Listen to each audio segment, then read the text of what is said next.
예, 네. 감사합니다. 다시 한번 여러분에게 감사를 드립니다. 이제는 선교 지역에 아주 어려운 가운데도 여러분께서는 계속해서 말씀 섬기시고 예수 그리스도의 증인이 되시고 또 거기 있는 모든 분들을 돌봐주시면서 사랑하시며 진심으로 감사를 드립니다. 저희의 자랑입니다. 얼마나 감사한지 모르겠어요.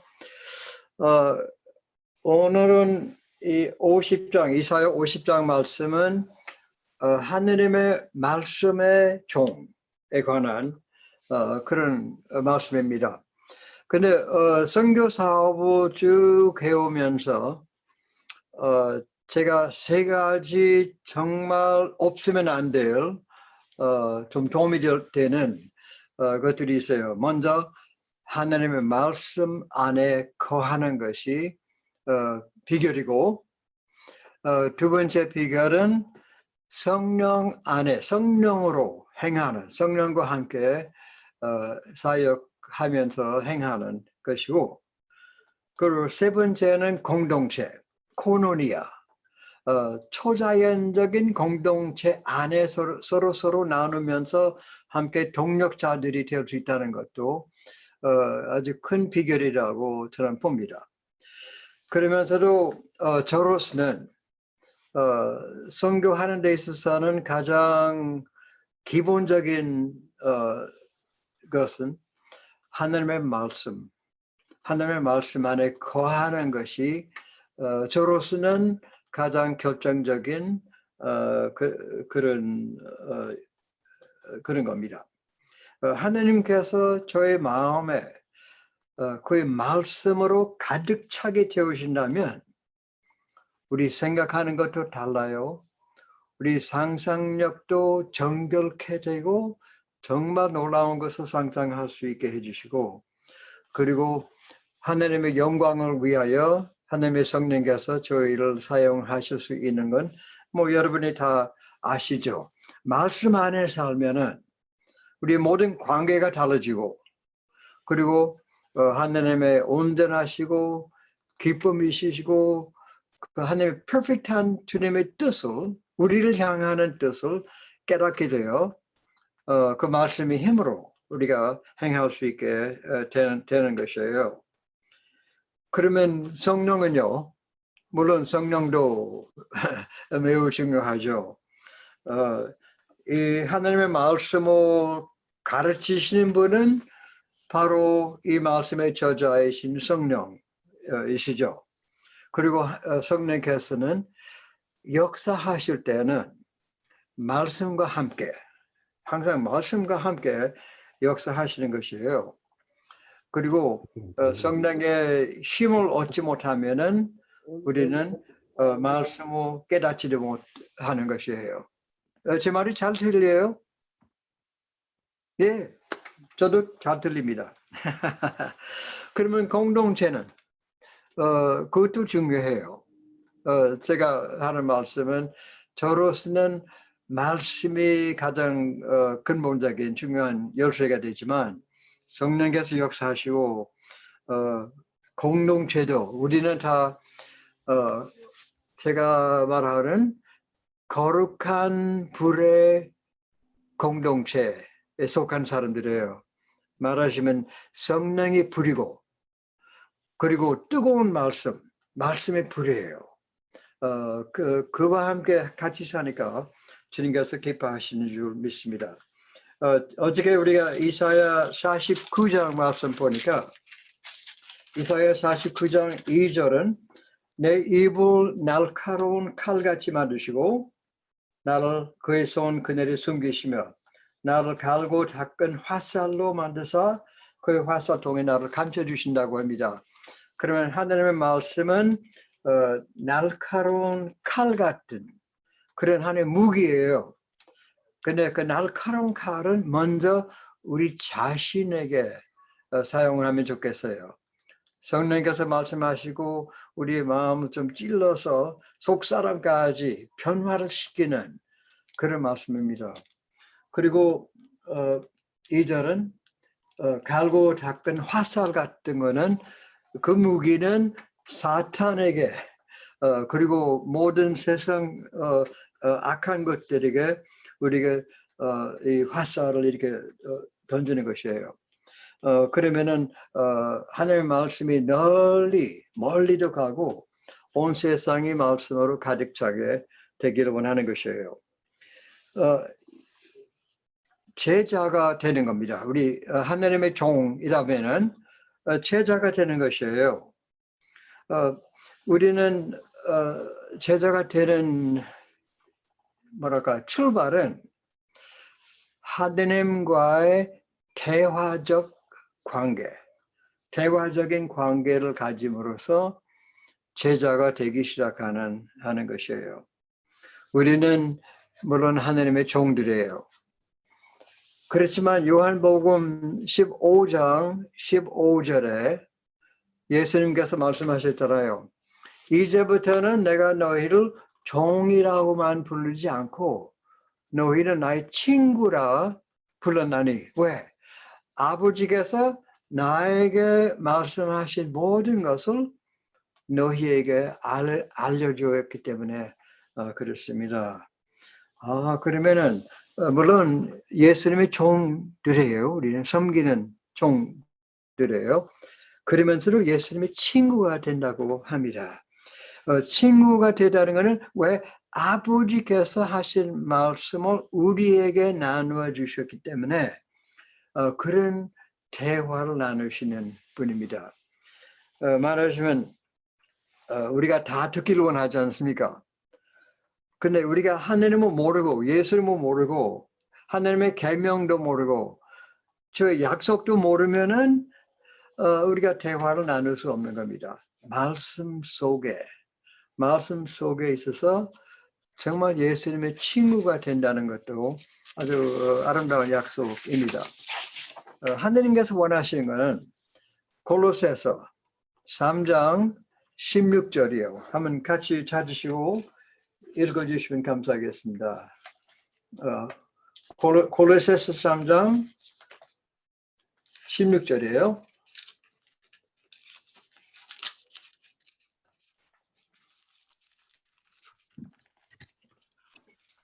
죄송합니다. 조금 시간 걸리긴 걸리죠. 그렇지만은 좋아요.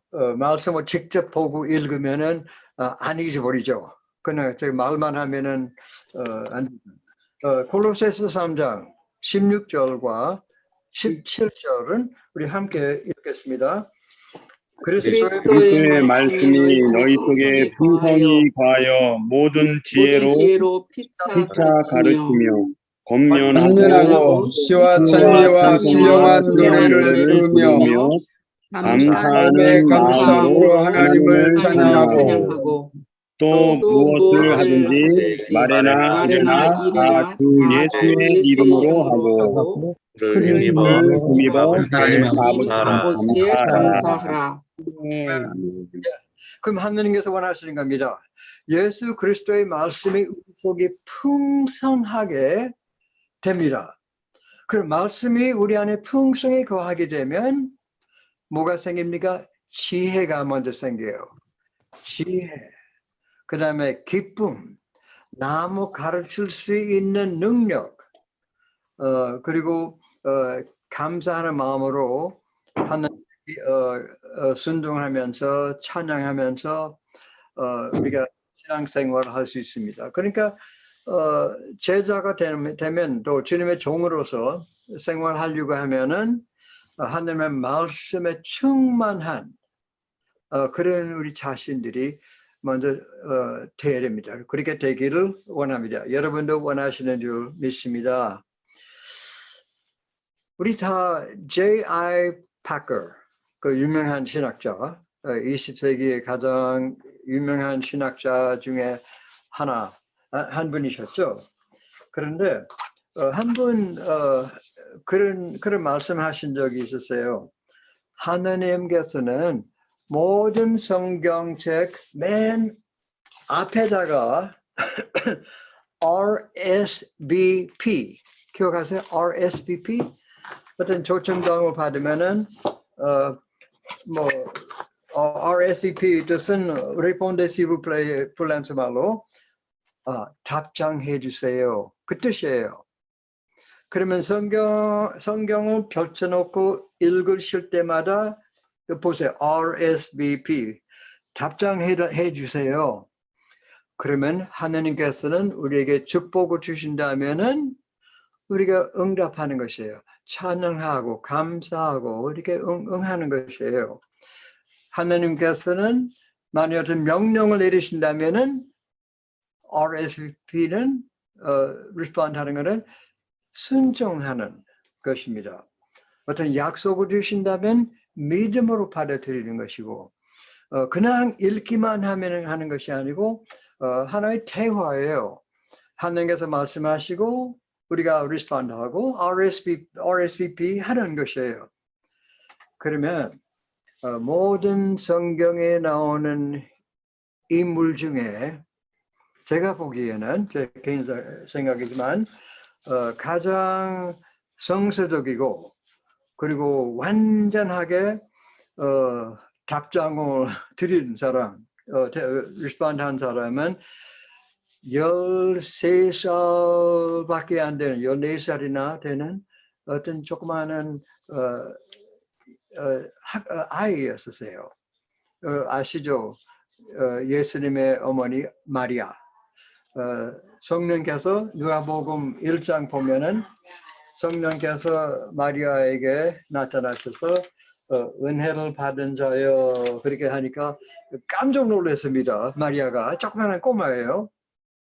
그러면 그 당시에는 메시아가 사람으로 메시아가 오실 거라는 거는 다들 알고 있었는데 아마 그 시골에 사는 다 젊은 여자애들은 아이고 나도 좀 메시아의 어머니가 되었으면 하지만은 실제로 당한 사람은 한 사람뿐이에요. 예수님 어머니 마리아예요. 그러면 천사가 마리아에게 말씀했죠. 그리고 마리아는 아이고 나는 남자를 모르니까 어떻게 이게 성령께서 너희에게 임하사 잉태하게 되어 하나님의 아들을 낳게 될 것이라 그 이름은 예수라고 그렇게 말씀하셨는데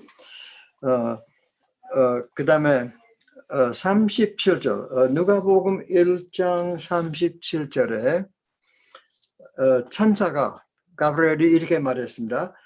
대저 하나님의 모든 말씀은 능하지 못하심이 없느니라. 와, 우리는 다 믿죠. 하나님의 말씀이라면 능치 못할 일이 없는 것이에요. 그렇지만 기억하세요. RSVP, respond, 답장. 마리아는 뭐라고 대답했어요? 이 말씀은 정말 종으로서 응답하는 아주 명답이라고 볼 수 있겠습니다.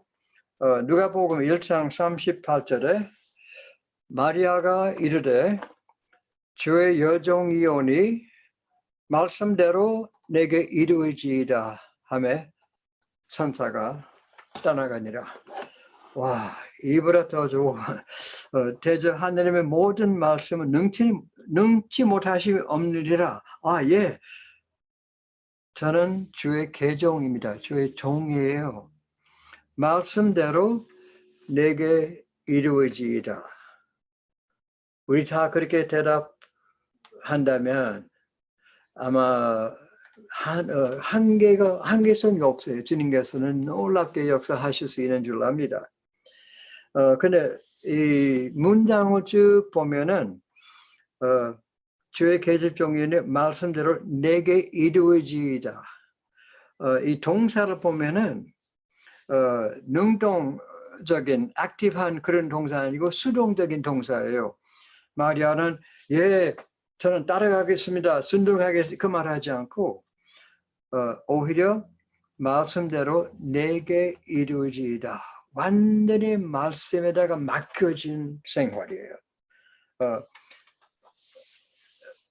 그렇게 하면은 하나님께 완전히 순복합니다.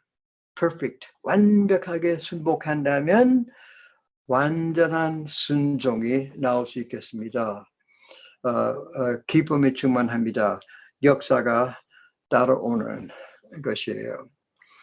그러니까 성경은 여러분께서 물론 항상 읽으시고 외우시고 묵상하시고 공부하시고 그러신 줄 압니다. 왜냐하면 저는 선교사를 늘 만나니까 말씀으로 사는 여러분이 되신 것을 다시 한번 축하드립니다. 기뻐하시겠어요? 네. 근데 성경 말씀 보면은 그냥 다른 종교 서적과 같은 이거 참 좋은 말씀이다. 배울 것이 많습니다. 적어놔야 되겠습니다. 그것으로만 할 수 있는 것이 아니에요. 이 성경책은요. 이 하나님의 말씀은 다른 책과 완전히 달라요. 다른 책은 인간이 인간에게 말하는 것이고 성경 말씀은 위에서부터 아래로 내려오는 것이에요. 아시겠어요? 위에서 하나님께서 말씀하시고 아래에 있는 나에게 말씀하시는 겁니다.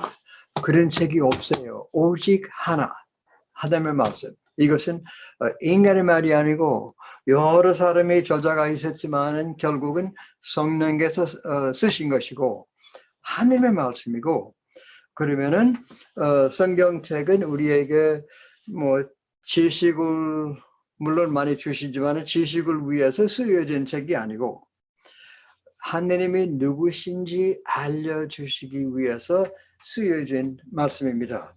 하나님의 말씀은 하나님께서는 온 세상에 대한 계획이 무엇인가 보여주시기 위해서 이 말씀을 주시는 겁니다.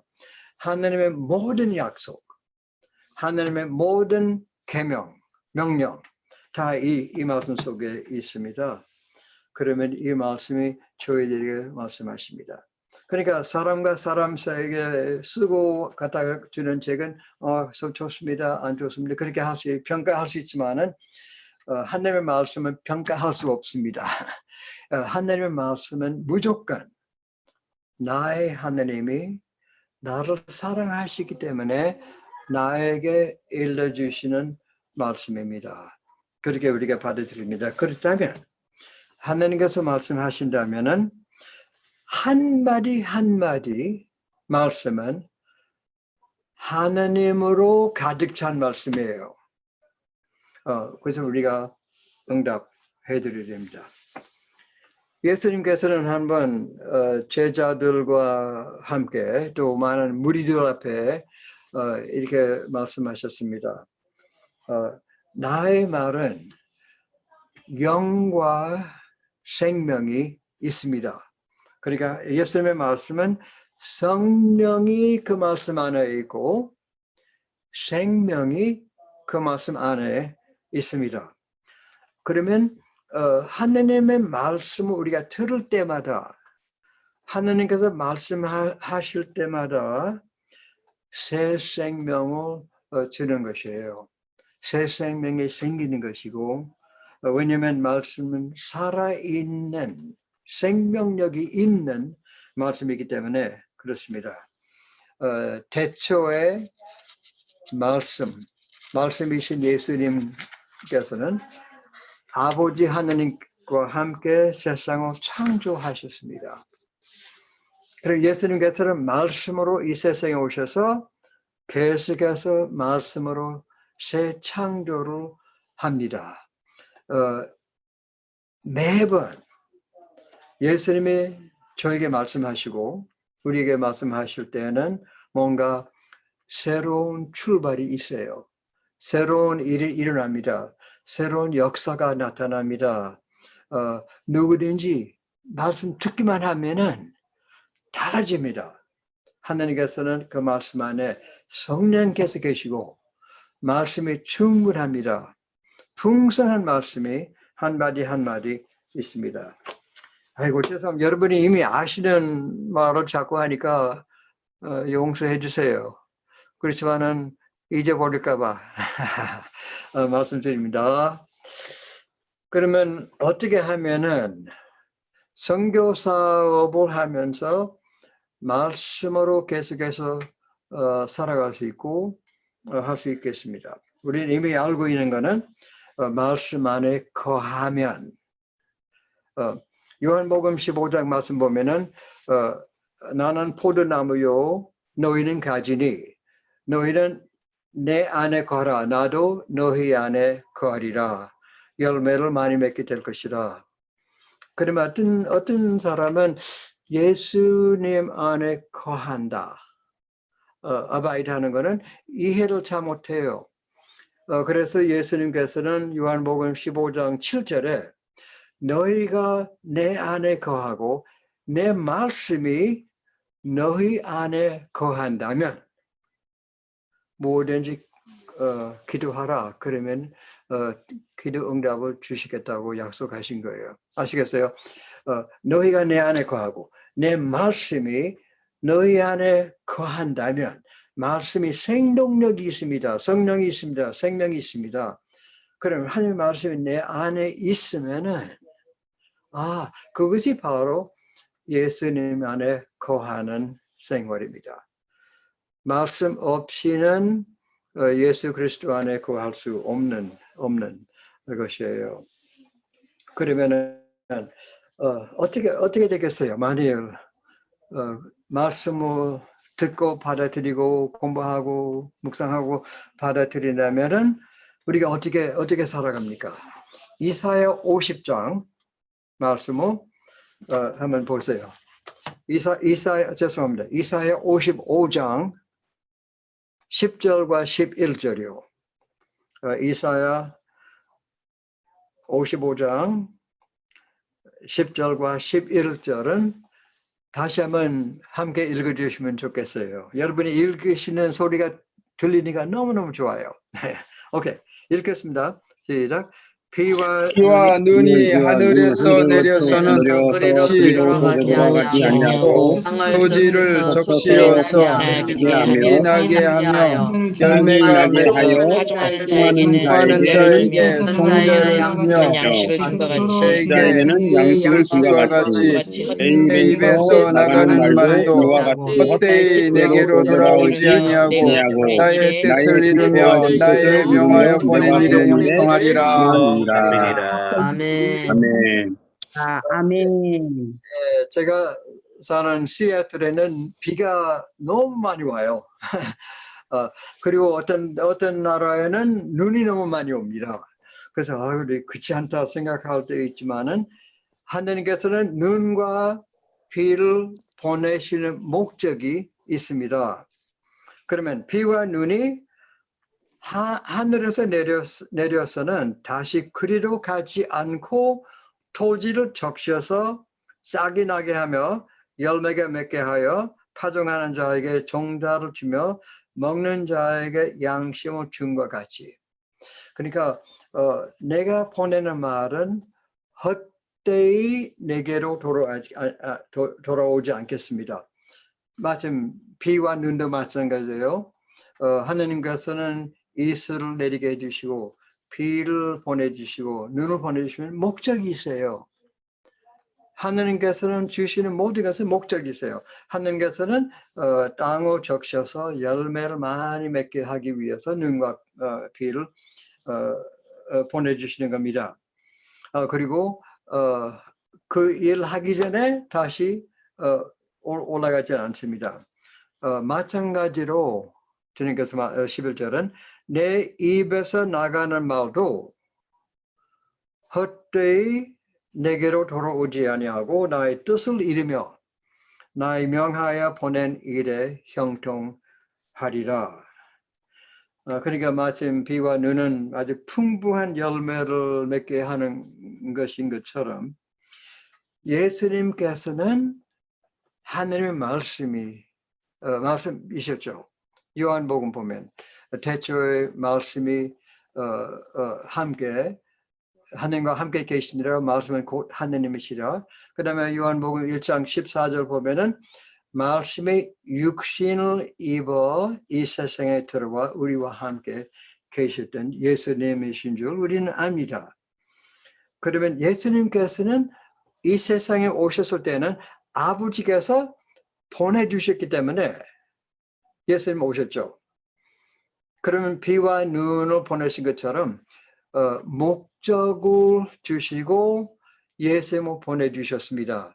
그리고 예수님께서는 다시 나중에 승천하셨습니다. 그렇지만 먼저 아버지께서 보내주신 목적을 이루어서 그 다음에 예수님께서 다시 하늘나라에 다시 올라오신 겁니다. 어떻게 되세요? 요한복음 17장 4절에 예수님의 마지막 기도하실 때 요한복음 17장 4절에 아버지께서 나에게 하라고 주신 일을 내가 다 이루어 이 세상에서 아버지를 영화롭게 하였습니다. 와, 어떻게 예수님께서는 아버지께 영광 돌렸습니까? 아버지께서 나에게 하라고 주신 일을 다 했습니다. 다 이루어 아버지 이름을 영화롭게 했다고 그렇게 하십니다. 그 다음에 다시 승천하신 겁니다. 원칙이에요. 하나님의 원칙이에요. 하나님께서 보내주실 때는 목적이 있습니다. 그 목적을 이루어지기까지는 다시 올라가지 않습니다. 그 비와 눈과 대자연 속에도 볼 수 있는 것이 그 원칙이 있습니다만은 영적인 원칙이에요. 온 우주의 원칙입니다. 예수님께서는 목적을 가지고 오셨습니다. 왜? 인간을 사탄의 일을 모두 멸해서 사탄으로부터 완전히 자유케 하시기 위해서 세상에 다 이루었습니다. 다 하셨습니다. 그 다음에 다시 예수님께서 부활하시고 하느님 앞으로 다시 올라가셨습니다. 마찬가지로 성경 말씀을 읽을 때마다 뭐 아무리 짧은 말씀이라도 공부하실 때 묵상할 때 아무튼 말씀 듣기만 하고 이제 하나님께서 나에게 말씀하신다. 하나님께서 나에게 말씀 보내주신다. 목적이 있어요. 그 말씀을 통해서 뭔가 하나님께서는 우리에게 사명을 주시는 것이에요. 그러면 내 말이 헛되이 나에게 돌아오지 않겠다. 그렇게 말씀하신 겁니다. 그러면은 우리가 하나님께서 말씀을 우리에게 주실 때는 그 목적을 깨닫고 기도함으로써 묵상함으로써 주님께 여쭤보면서 그 다음에 순종하면서 하면은 다시 감사와 찬양으로 몸은 살아있는 예배로 주님께 드리는 것은 얼마나 기쁨이 충만한 건지 우리가 말로 표현할 수가 없습니다. 이사야 50장은 오늘 우리가 보는 말씀은 이사야에서 나오는 세 번째 고난 당하는 종의 노래입니다. 이 앞부분 50장 1, 2, 3절 보면은 그 당시에는 추방을 당하고 있었던 사람들이 말하는 것이에요. 예를 들어서 50장 1절에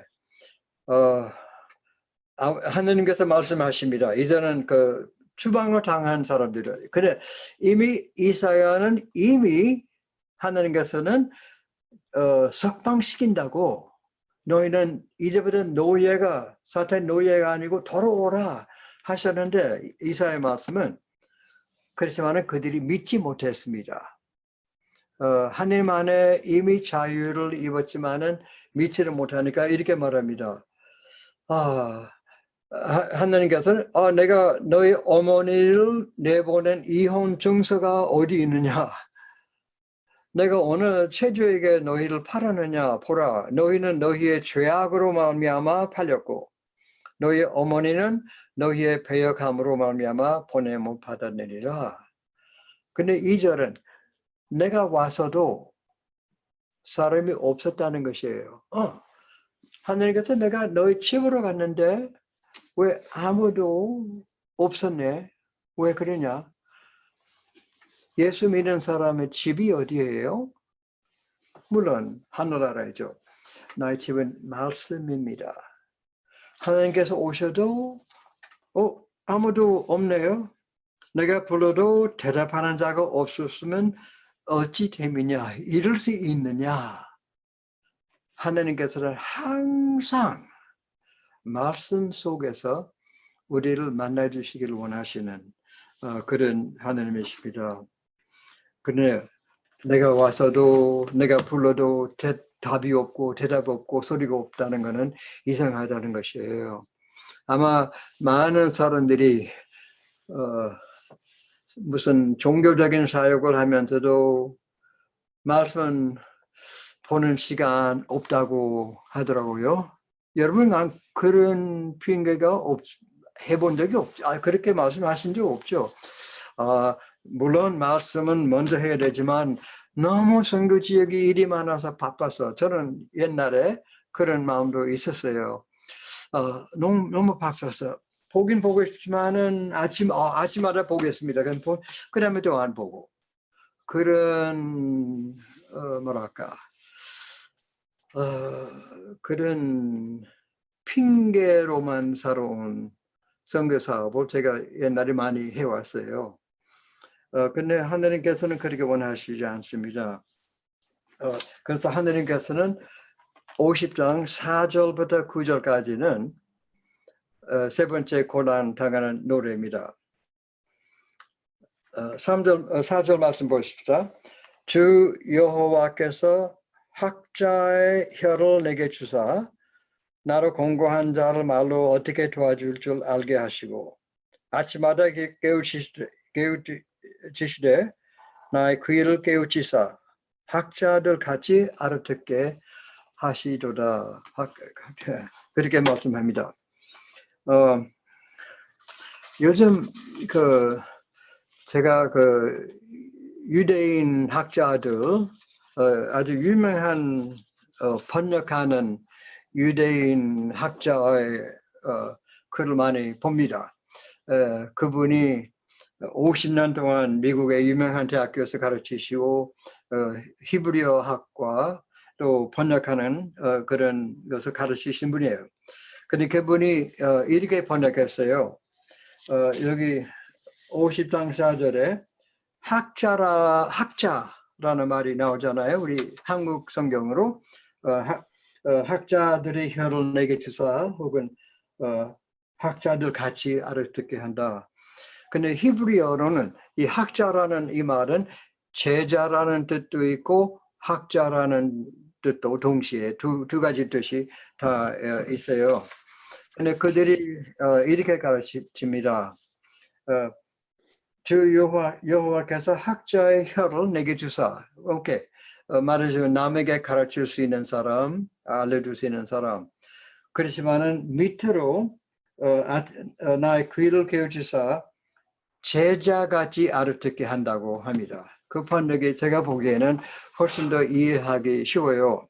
말씀 가르칠 때는 학자, 무슨 대학교에서 학자 같은 그런 학자 아니고 배운 사람, 남에게 가르치는 사람, 그렇게 하지만 말씀을 들을 때는 학자의 귀로 들으면 안 돼요. 그건 말씀 분석하고 따지고 이해만 하려고 하는 것이고 제자로서 듣습니다. 왜? 제자는 순종하기 위해서 들으려고 하는 그런 모습이기 때문에 그렇습니다. 이 말씀은 그냥 인간과 인간 사이에 사람이 다른 사람에게 쓰여진 말씀이 아니고 위에서부터 내려오는 말씀이에요. 하나님이 말씀하신 겁니다. 그럼 주님께서 말씀하시면은 제자같이 듣기를 원합니다. 주님 무슨 말씀하시든지 즉시 순종하겠습니다. 말씀 순종하는 것이 나의 기쁨입니다. 그렇게 하는 것이에요. 그럼 이 말씀 보시오. 4절이에요. 주 여호와께서 학자의 혀를 내게 주사 나를 공고한 자를 말로 어떻게 도와줄 줄 알게 하시고 아침마다 깨우치시되 나의 귀를 깨우치사 제자같이 알아듣게 하신다고 그렇게 하는 겁니다. 그러면 이 말씀 보면요. 아침에는 주님께서 맨 먼저 첫 번 하시는 일, 나에게 어떤 역사를 하십니까? 아침마다 주님께서 맨 먼저 하시는 것이 무엇입니까? 나를 깨워주시는 거예요. Wake up, 일어나라. 사랑하는 아빠처럼 아이에게 일어나라, 학교 갈 때가 됐습니다. 이렇게 하면서 아버지께서 나를 깨워주시는 것이에요. 그래서 오늘 아침에 일어나셨잖아요. 깼습니다. 왜 깨졌어요? 시계 소리가 나서 아니에요. 다른 사람이 흔들면서 일어나 아니에요. 하느님께서는 나를 깨워주셨기 때문에 오늘 아침에 일어났어요. 어떤 날은 주님께서 만일 안 깨워주신다면 그 날은 어떻게 됐어요? 소천됐죠. 서거했습니다. 이거 죽었습니다. 맞죠? 그러면 이 날은 주님께서 지으신 날이오니 기뻐하고 즐거워하고 싶은데 먼저 하느님께 감사합니다. 제가 아는 어떤 연세가 많으신 여자 목사님이 이렇게 말씀합니다. 아침마다 저는 일어나면은 저는 하나님 아버지께 인사합니다. 아버지, good morning. 그 다음에 듣고 아버지께서 자기한테 뭐라고 말씀하시는지 예수님, good morning. 그 예수님께서 대답하시고 성령님, good morning. 그렇게 인사하시. 아무튼 아침 일어나면서 할렐루야로 하든지 뭔가 하나님이 나를 깨워주셨다는 것을 감사해야 돼요. 그러면 첫 번 주님께서 하시는 거는 우리 깨워주시는 것이고 두 번째 하나님께서는 아침마다 여기 4절 보면 우리를 위해서 무엇을 해주십니까? 아침마다 나를 깨우실 때 나의 귀를 깨우치사 제자같이 알을 수 있게 하신다고 합니다. 이 귀를 만드신 분이 하느님이세요. 왜 하느님이 우리 몸 만드실 때는 귀를 만드셨어요? 듣기 위해서 만드셨죠. 감사합니다. 그러면 왜 아침마다 하느님께서 나의 귀를 열어주십니까? 말씀을 주시기를 원하시기 때문에 그렇습니다. 저는 그런 사람들을 이해를 못합니다. 저는 아무리 해도 하나님의 음성을 못 들어요. 그럼 음성이라는 빼고 하느님과 대화 들어봐요. 왜? 그래서 하느님께서는 너무 말씀하시기를 원하기 때문에 내 귀를 열어주시는 거예요. 내 눈을 뜨게 하시고 왜냐하면 이 성경 말씀은 인간의 눈으로 알아볼 수 없고 인간의 귀로만 알아들을 수 없고 하느님께서 귀를 열어주시고 눈을 뜨게 해주시고 하나님의 말씀을 알아들을 수 있게 해주신 겁니다. 제자같이 듣게 하기 위해서 주님께서는 열어주신 겁니다. 여기 이 말씀 보니까요. 두 가지 하나님의 종에 있어서는 두 가지 가장 중요한 단어가 나옵니다. 듣고 순종, listen, obey. 듣고 순종하는 것이 예수님의 제자 되는 데 있어서는 아주 우리 서로 말하는 영적인 생활에 가장 중요한 두 마디예요. 듣는 것과 respond하고 순종하는 것이 중요합니다. 그러면은 하느님께서는 아침마다 저희에게 말씀하시는 목적이 무엇입니까? 기억하세요? 이사야 55장 마침 눈과 귀가 헛되이 보내지 않으신 것처럼 나의 말씀도 헛되이 나에게 빈 것으로 돌아오지 않겠다. 목적이 있어요. 그러면은 하느님께서는 아침마다 우리에게 말씀 주시는 목적이 무엇이에요? 축복하기 위해서, 위로의 말씀, 격려해 주시기를 위해서 하나님과의 대화 관계를 가질 수 있도록, 그런 하나님과 좀 즐기는 시간 가질 수 있도록 물론 해주시고, 아무튼 하나님께서는 말씀을 주실 때마다 목적이 있습니다.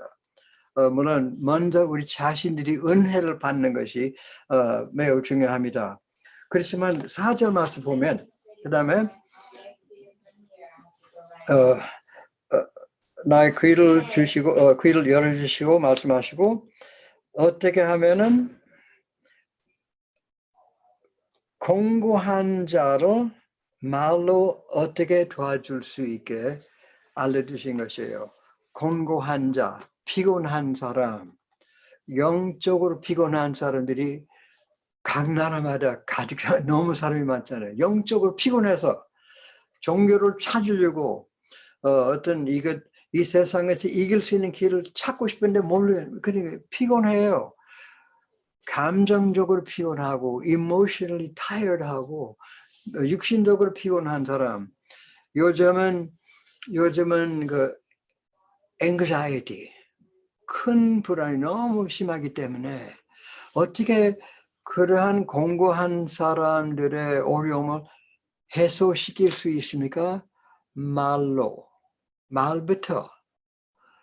그러면은 어떻게 하면은 주님께서 나에게 주신 바 그 말씀을 소화되고 나의 것으로 되고 은혜를 받고 이해를 깨닫게 되면, 이제는 남에게, 이 세상에 피곤한 사람들에게 말씀으로 위로해주고 그들의 피곤을 해소시키는 것이에요.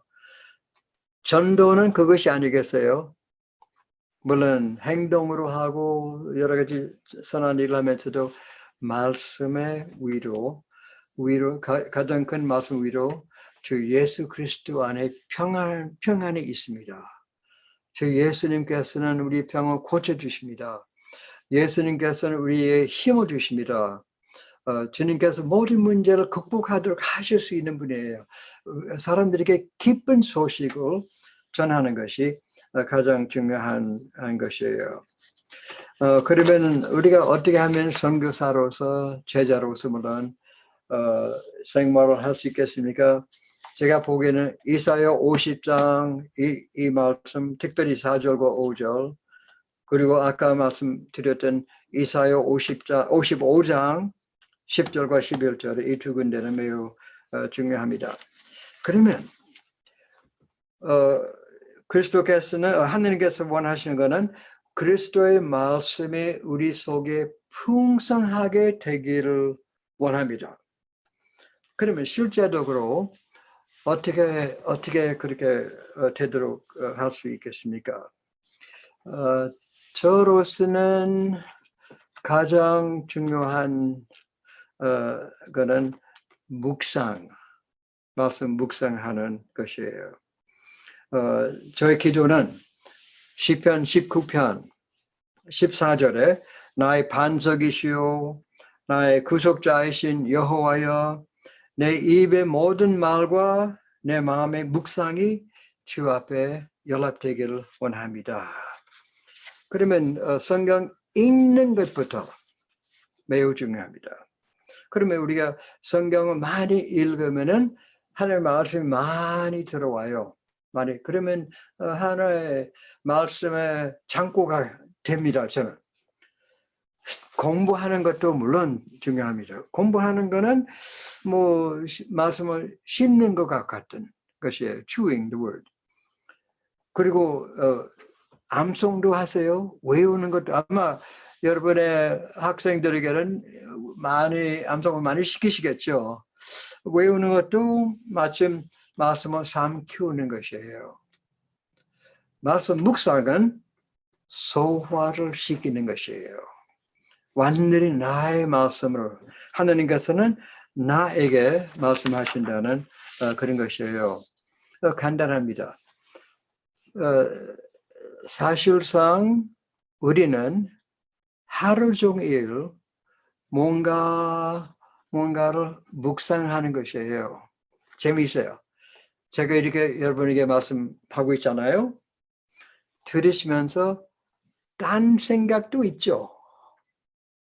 여러분의 머릿속에 뭔가 생각이 있어요. 제가 하는 말씀에 대한 생각 말고 그냥 다른 생각, 이런 생각, 다른 사람의 뭔가 머릿속에 항상 뭔가 있어요. 거기다가 초점을 맞추는 것이에요. 그것이 묵상이에요. 그러면 항상 묵상하는 사람들이에요. 그럼 우리가 원하는 거는 묵상은 everybody 아마 김일성 가지로 묵상하고 죽었죠. 아니죠. 누구죠? 그 다음에 얘가 악한 사람들이라도 묵상해요. everybody 묵상해요. 그렇지만 내가 원하는 건 시편 19편 14절 말씀대로 나의 모든 말과 나의 모든 묵상이 주님께 연락되기를 원합니다. 그러면 하느님을 바라보기를 원합니다. 디트릭 번헤퍼라는 독일 목사가 있었죠. 자기 학생들을 말씀 묵상을 많이 시켰습니다. 어떤 사람이 아이고 교수님 말씀 묵상이 무엇입니까? 이해를 못합니다.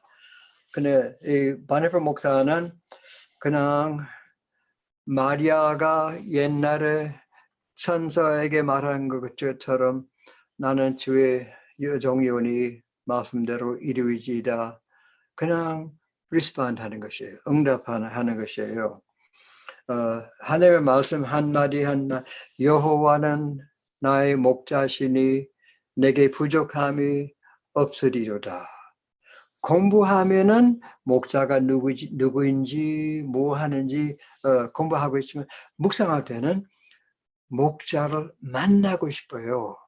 직접 대면적 옛날에 하느님께서는 모세와 얘기하셨을 때는 사람이 친구와 같이 대면하면서 말씀하신 것처럼 여호와는 나의 목자시니 목자를 잠깐 바라보면서 내게 부족함이 없으리로다. 무슨 뜻입니까? 묻지 않고 그냥 예수 그리스도 안에 만족합니다. 충만합니다. 저는 이렇게 봅니다. 말씀 묵상이 뭐냐면 이 성경 말씀이요. 하나님의 말씀을 펼쳐놓고 우리가 읽기 시작합니다. 하나님 이 말씀을 통해서 저에게 말씀해 주세요. 기도합니다. 그러면 아주 놀라운 역사가 일어납니다. 하나님이 말씀하시고 제가 듣습니다. 성령께서는 이 기록된 말씀을 변화시켜 주셔서 생명의 말씀으로 바꿔주시고 우리 속에는 심어주시는 것이에요. 그래서 야고보서 1장 21절에 야고보는 이렇게 말했습니다. 그러므로 모든 더러운 것과 넘치는 악을 내어버리고 능히 너의 영혼을 구원할 바 마음에 심긴 도, 마음에 심어진 말씀을 온유함으로 받으라. 마음에 심어진 말씀, implanted word, 심긴 도, 어떻게 들어왔어요? 묵상할 시간에 들으면서 성령께서 한마디 한마디 땅에다가 씨앗을 심는 것처럼 내 영혼에다가 심어주시는 것이에요. 그러면 씨를 심으면 어떻게 돼요? 뿌리가 박히고 싹이 나서 열매를 맺게 됩니다. 말씀 묵상하는 사람은 시편 1편이죠. 여호와를 기뻐하면서 말씀을 묵상하면은 주야로 묵상하면서 열매가 많습니다. 주님께서 열매를 맺는 그런 것이에요. 그러면 말씀이 우리 안에 들어옵니다. 아무튼 많이 읽으시고 공부하시고 외우시고 묵상하면서 하나님, do you have something to say to me today? 아버지, 이 말씀을 통해서 오늘 저에게 말씀해 주실 것이 있습니까? 듣겠습니다. 하나님께서 여러분을 잘 심어주셔서요. 여러분이 섬기신 나라는 저는 확실히 믿습니다. 여러분께서 하시는 사역, 여러분께서 일으키실 역사는 이 세상에서 요즘 하나님이 하시는 가장 중요한 역사라고 저는 생각합니다. 왜? 여러분으로 하여금 민족과 나라를 변화시키기 위해서 보내주셨기 때문에 그렇습니다. 여러분의 나라, 필리핀, 인도, 말레이시아 어디든지 그 나라가 달라집니다. 왜? 여러분 때문에, 말씀 때문에, 심어주시기 때문에, 말씀 그대로 하시기 때문에, 학생들에게 가르치시기 때문에 말씀은 나라를 바꿔주신 거예요. 그러면 하나님의 종으로 거기 들어와 계시고 하나님께서 여러분의 목자가 되시고 여러분이 형통을 기뻐하시는 분이십니다. 그러면 여기 50장 1절부터 쭉 보시면 4절까지 보면은 고통과 고난이 따라옵니다. 그렇지만 하나님의 종은 그렇게 말했습니다. 나의 얼굴은 부싯돌같이 굳게 세웠다. 부싯돌은 플랜티죠. 가장 굳은 딱딱한 돌이에요. 내 얼굴은 일편단심, 한 마음을 품고 주님만 따라가면서 말씀 그대로 포기하지 않고 끝까지 하나님을 섬기면서 주님께서 나를 보호하시면서 열매를 맺게 해주시는 줄 믿습니다. 틀림없습니다. 그러니까 하나님께서 여러분에게 맡겨주신 일을 끝까지 하실 겁니다. 걱정하지 마시고 하나님 영광 받으실 겁니다. 그리고 여러분의 기쁨이 충만하게 될 줄 믿습니다. 아멘. 아버지 하나님 감사합니다. 정말 이 놀라운 무기를 저희들에게 주셔서 감사합니다. 말씀과 함께 말씀 안에 또 말씀이신 예수님과 함께 이 사역을